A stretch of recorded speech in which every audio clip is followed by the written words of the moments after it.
आदरणीय अध्यक्ष महोदय,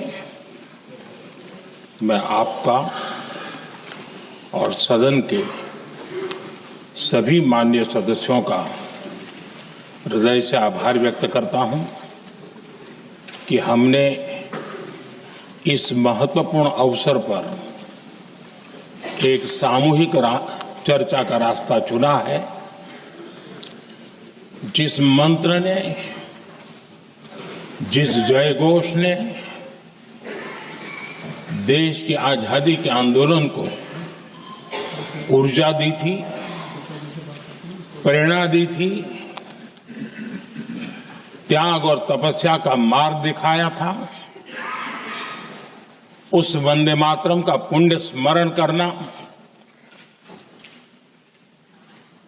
इस सदन में हम सबका ये बहुत बड़ा सौभाग्य है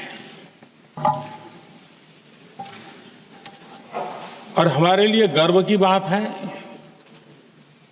कि वंदे मातरम के 150 वर्ष निमित्त इस ऐतिहासिक अवसर के हम साक्षी बन रहे हैं।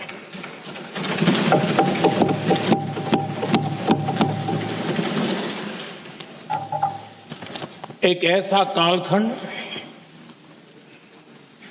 जो हमारे सामने इतिहास की अनगिनत घटनाओं को अपने सामने लेकर के आता है। ये चर्चा सदन की प्रतिबद्धता को तो प्रकट करेगी, लेकिन आने वाली पीढ़ियों के लिए भी, दर पीढ़ी के लिए भी ये शिक्षा का कारण बन सकती है अगर हम सब मिलकर के इसका सदुपयोग करें तो। आदरणीय अध्यक्ष जी, एक ऐसा कालखंड है जब इतिहास के कई प्रेरक अध्याय फिर से हमारे सामने उजागर हुए हैं। अभी अभी हमने हमारे संविधान के 75 वर्ष गौरवपूर्वक मनाए हैं। आज देश सरदार वल्लभ भाई पटेल की और भगवान बिरसा मुंडा की 150वीं जयंती भी मना रहा है और अभी अभी हमने गुरु तेग बहादुर के 350वां बलिदान दिवस भी मनाया और आज हम वंदे मातरम की 150 वर्ष निमित्त सदन की एक सामूहिक ऊर्जा को, उसकी अनुभूति करने का प्रयास कर रहे हैं। वंदे मातरम 150 वर्ष की यात्रा अनेक पड़ावों से गुजरी है, लेकिन आदरणीय अध्यक्ष जी, वंदे मातरम का जब 50 वर्ष हुए तब देश गुलामी में जीने के लिए मजबूर था और वंदे मातरम के 100 साल हुए तब देश आपातकाल की जंजीरों में जकड़ा हुआ था।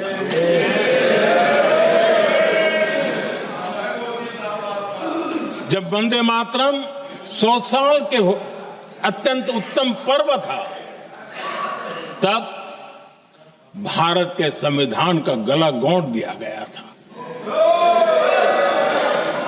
जब वंदे मातरम 100 साल का हुआ, तब देशभक्ति के लिए जीने मरने वाले लोगों को जेल के सलाखों के पीछे बंद कर दिया गया था। जिस वंदे मातरम के गीत ने देश को आजादी की ऊर्जा दी थी, उसके जब 100 साल हुए तो दुर्भाग्य से एक काला कालखंड हमारे इतिहास में उजागर हो गया। हम लोकतंत्र के गिरोह में थे।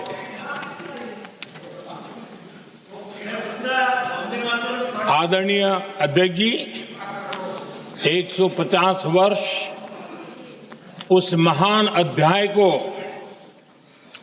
उस गौरव को पुनः स्थापित करने का अवसर है और मैं मानता हूं सदन ने भी और देश ने भी इस अवसर को जाने नहीं देना चाहिए। यही वंदे मातरम है जिसने 1947 में देश को आजादी दिलाई। स्वतंत्रता संग्राम का भावात्मक नेतृत्व इस वंदे मातरम के जयघोष में था। यहां कोई पक्ष प्रतिपक्ष नहीं है, क्योंकि हम सब यहां जो बैठे हैं एक्चुअली हमारे लिए रण स्वीकार करने का अवसर है कि जिस वंदे मातरम के कारण लक्षावधि लोग आजादी का आंदोलन चला रहे थे और उसी का परिणाम है कि आज हम सब यहां बैठे और इसलिए हम सभी सांसदों के लिए, हम सभी जनप्रतिनिधियों के लिए वंदे मातरम के रण स्वीकार करने का ये पावन पर्व है।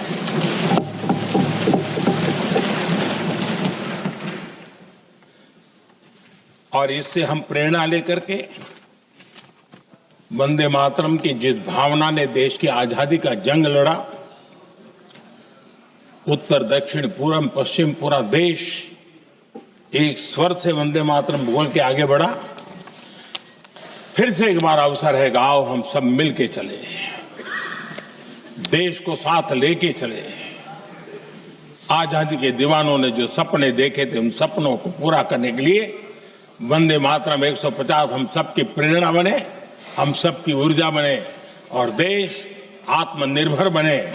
2047 में विकसित भारत बना करके हम रहे, इस संकल्प को दोहराने के लिए ये वंदे मातरम हमारे लिए एक बहुत बड़ा अवसर है।